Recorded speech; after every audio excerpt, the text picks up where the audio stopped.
Hello everyone, ये IIT JEE 2010 का question है। 3 मार्क्स में आया था। 2013 के बाद जिसको जेईई एडवांस बोलते हैं उसको 2013 से पहले आईआईटी जेईई बोलते थे। काफी कॉन्सेप्चुअल क्वेश्चन है। लेवल ऑफ डिफिकल्टी डिफिकल्ट है। ए और बी ऑप्शन तो फिर भी हो जाते हैं, बट सी और डी के लिए काफी दिमाग लगाना पड़ता है, अदरवाइज काफी लेंदी होता है। So, in this question, we have been given let f be a real valued function defined on the interval 0, infinite. ठीक है, f एक रियल वैल्यू फंक्शन है, 0 से इनफाइनाइट में डिफाइन है। F X equal to L N x plus integration of root under 1 + sin t 0 से x में। तो जब भी लिमिट वेरिएबल होती है तो हम लोग क्या लगाएंगे, न्यूटन लेबनीज से डिफरेंशिएट करेंगे। ये तो हमें आइडिया लग गया। After that they are asking then which of the following statement is are true. So जैसे ए ऑप्शन में देखो तो डबल डेरिवेटिव की बात कर रहे हैं वो लोग। क्या बोल रहे हैं, डबल डेरिवेटिव एग्जिस्ट करेगा for all X greater than 0। तो डबल डेरिवेटिव एग्जिस्ट करेगा नहीं करेगा वो तो हमें तब पता चलेगा जब हम इसको करके देखते हैं, करते हैं। तो फर्स्ट टाइम इसको डिफरेंशिएट करते हैं सबसे पहले। तो एफ डैश एक्स कितना आएगा, एफ लेफ्ट हैंड साइड का differentiation F dash L N X का 1/x। एंड इसको कैसे डिफरेंशिएट करेंगे, टी की जगह पे अपर लिमिट को पुट कर देंगे इनटू अपर लिमिट का डिफरेंशिएशन। सो 1 + sin x और x का 1, लोअर लिमिट को पुट करोगे इनटू लोअर लिमिट का डिफरेंशिएशन 0 रहेगा तो ओवरऑल 0 बन जाएगा। तो ये आ गया हमारे पास एफ डैश एक्स। एक बार और करना है, डबल डेरिवेटिव है ना। सो 1/x का हो जाएगा -1/x² plus root of something का क्या होता है 1/2 root of something. Root of something का 1/2 रूट ऑफ समथिंग।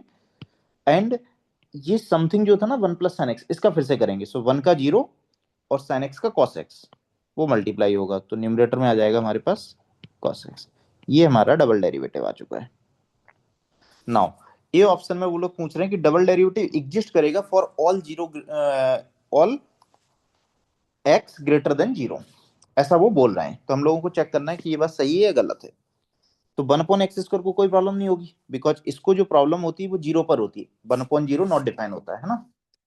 बट वो लोग तो बात कर रहे हैं ग्रेटर देन 0 की, तो इसको कोई प्रॉब्लम नहीं है। cos x को भी कोई प्रॉब्लम नहीं है, sin x को कोई प्रॉब्लम नहीं होती है। अच्छा, ये रूट है तो रूट के अंदर वाली क्वांटिटी पॉजिटिव ही रहेगी, बिकॉज 1 + sin x तो हमेशा पॉजिटिव होता है। प्रॉब्लम कहां पर आएगी, यदि ये डिनोमिनेटर 0 बन गया तो फिर ओवरऑल नॉट डिफाइन हो जाएगा।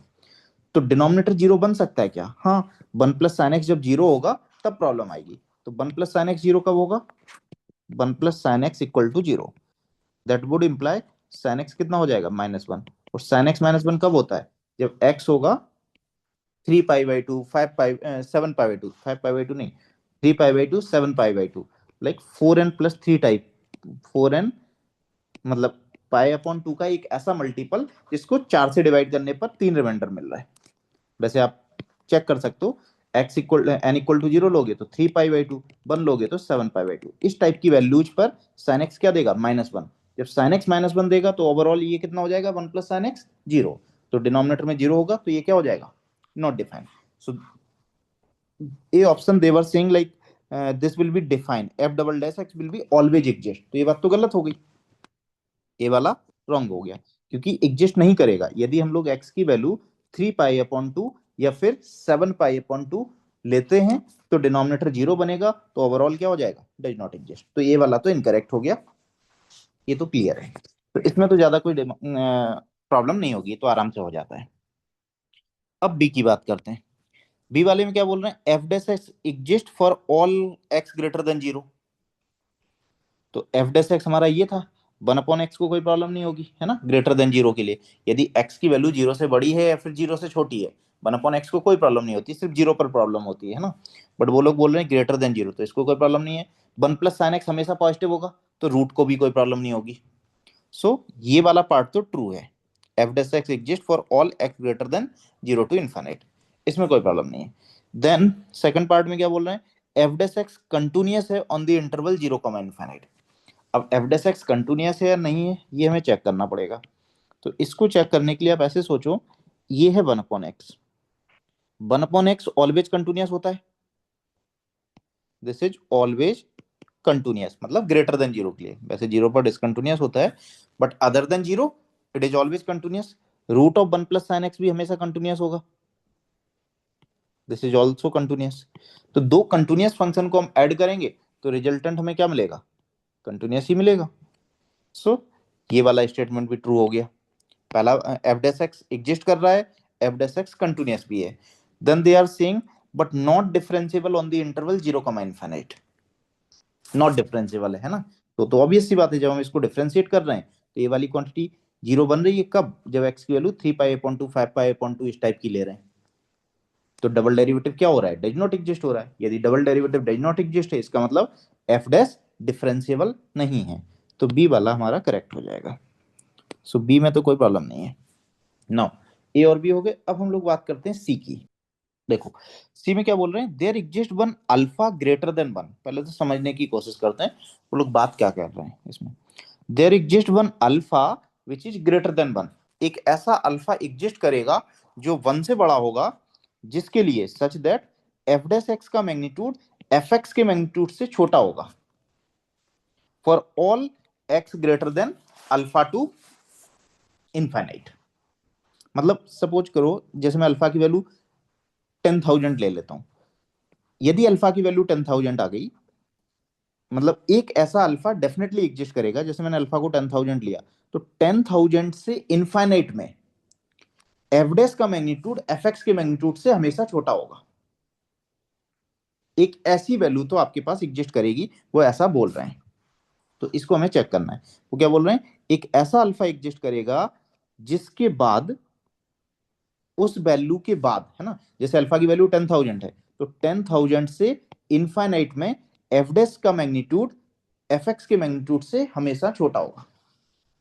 अब ऐसा अल्फा एग्जिस्ट करेगा या नहीं करेगा, वो हमें चेक करना है। तो इसको चेक करने के लिए सबसे पहले तो आप ऐसे सोचो कि एफ एक्स का मैग्नीट्यूड है, ये एफ डैश एक्स का मैग्नीट्यूड है। एफ एक्स हमारा कितना था, या एफ डैश एक्स ही देख लो पहले। एफ डैश एक्स है 1/x, और हम लोग बात कर रहे हैं अल्फा की वैल्यू क्या ले रहे हैं, वन से बड़ी की बात कर रहे हैं ना। तो अल्फा की वैल्यू यदि आप वन से बड़ी लोगे, तो वन से इनफाइनाइट इंटरवल की हम लोग बात कर रहे हैं ना, वन से बड़ा। तो ये पॉजिटिव इंटरवल है ना, पॉजिटिव इंटरवल है तो 1/x पॉजिटिव होगा, एक्स की वैल्यू पॉजिटिव है, एंड रूट ऑफ समथिंग हमेशा पॉजिटिव होता है। सो पॉजिटिव प्लस पॉजिटिव मतलब एफ डैश एक्स आपका पॉजिटिव ही है। यदि एफ डैश एक्स पॉजिटिव है तो आप इस मॉड को डायरेक्टली हटा सकते हो। तो मैंने ऐसे लिख दिया, एफ डैश एक्स का मैग्नीट्यूड डायरेक्टली हटा दिया मॉड को। अब एफ एक्स की मैग्नीट्यूड की बात हो रही, सिंस हम लोग बात कर रहे हैं वन टू इनफाइनाइट में, है ना, तो एल एन एक्स पॉजिटिव होगा। एक्स की वैल्यू वन से बड़ी है तो एल एन एक्स पॉजिटिव होगा। और ये क्या है, रूट, रूट का इंटीग्रेशन कर रहे हो आप जीरो से एक्स में, और एक्स की वैल्यू वन से बड़ी है, तो ये भी पॉजिटिव होगा, क्योंकि ये तो एलजेब्रिक एरिया देता है, इसका ग्राफ होगा अबव एक्स एक्सिस, उसको इंटीग्रेट करोगे तो पॉजिटिव ही मिलेगा। So this is positive and this is also positive. So F x भी आपका पॉजिटिव है। यदि आपका एफ एक्स भी पॉजिटिव है तो आप एफ एक्स का भी मॉड डायरेक्टली हटा सकते हो, बिकॉज इनसाइड वाली क्वांटिटी कैसी है, पॉजिटिव।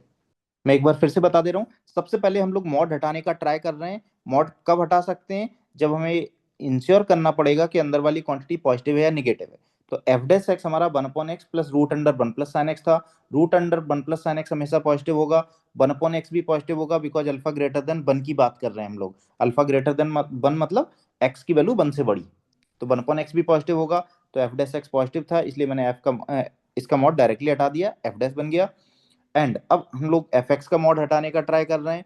तो एफ एक्स का मॉड हम डायरेक्टली तभी हटा सकते हैं जब अंदर वाली क्वांटिटी पॉजिटिव हो। तो एफ एक्स हमारा था L N X, since X greater than 1 to infinite है, एक्स ग्रेटर देन 1 है, तो एल एन एक्स भी पॉजिटिव होगा, एंड रूट ऑफ समथिंग का इंटीग्रेशन जीरो से एक्स में, वो भी पॉजिटिव होगा, तो ये भी मॉड हटा दिया। अब हम लोगों को ये चेक करना है कि एफ डैश एफ एक्स से हमेशा छोटा होगा for all X belongs to alpha to infinite, ये हमें चेक करना है। सबसे पहले तो हम लोग एफ डैश एक्स की वैल्यू रख देते हैं यहाँ पर। एफ डैश एक्स की वैल्यू है 1 + x root under 1 plus sine x, and f x कितना है, एफ एक्स है l N x plus integration zero से x root under 1 plus sine t d t, ये है। अब हम लोगों को ये चेक करना है कि क्या कोई ऐसा अल्फा एग्जिस्ट कर रहा है जो 1 से बड़ा है, एंड उस पर्टिकुलर वैल्यू के बाद आप x की कोई भी वैल्यू लो, f x f dash x से बड़ा होगा। तो फॉर एग्जाम्पल हम लोग अल्फा 10,000 ले रहे थे, तो 10,000 ही ले लेते हैं। यदि मैंने अल्फा को 10,000 लिया तो हमें क्या प्रूव करना है कि 10,000 के बाद आप कोई भी वैल्यू लेना एक्स की, एफ डैश एफ से छोटा होगा। क्या ये बात सही है? चेक करते हैं। जैसे अल्फा को मैंने क्या लिया 10,000, तो 10,000 से बड़ी कोई भी वैल्यू लेते हैं, लेट्स से 10,001 लेते हैं। यदि 10,001 लिया तो ये बनेगा L N 10,001 will be which will be very big number, और 0 से 10,001 में इंटीग्रेट करेंगे तो ये भी कुछ ना कुछ कंट्रीब्यूट करेगा। ठीक है, लेफ्ट हैंड साइड में क्या होगा 1/10,001 पॉइंट में आएगा 0.00 something, and root of 1 plus sine X कितना बनेगा, ये √2 बन सकता है मैक्सिमम। तो ये वाली क्वांटिटी √2 से थोड़ी सी ज्यादा होगी, और राइट हैंड साइड तो बहुत बड़ी नंबर है, तो आप 10,000 से बड़ी कोई भी नंबर ले लो, right hand side will be always greater than left hand side. Hence proved कि बहुत सारे अल्फा एग्जिस्ट करेंगे ऐसे, है ना। तो सी वाला हमारा करेक्ट हो गया, डेफिनेटली अल्फा एग्जिस्ट करेगा। नाउ जब हम लोगों ने सी को चेक कर लिया तो डी हमारा लिए थोड़ा सा इजी हो जाएगा। And D option, what they are saying, there exists beta which is greater than 0 such that fx का magnitude plus f dash x का magnitude बीटा से छोटा होगा for all x belongs to 0 to infinite, है ना।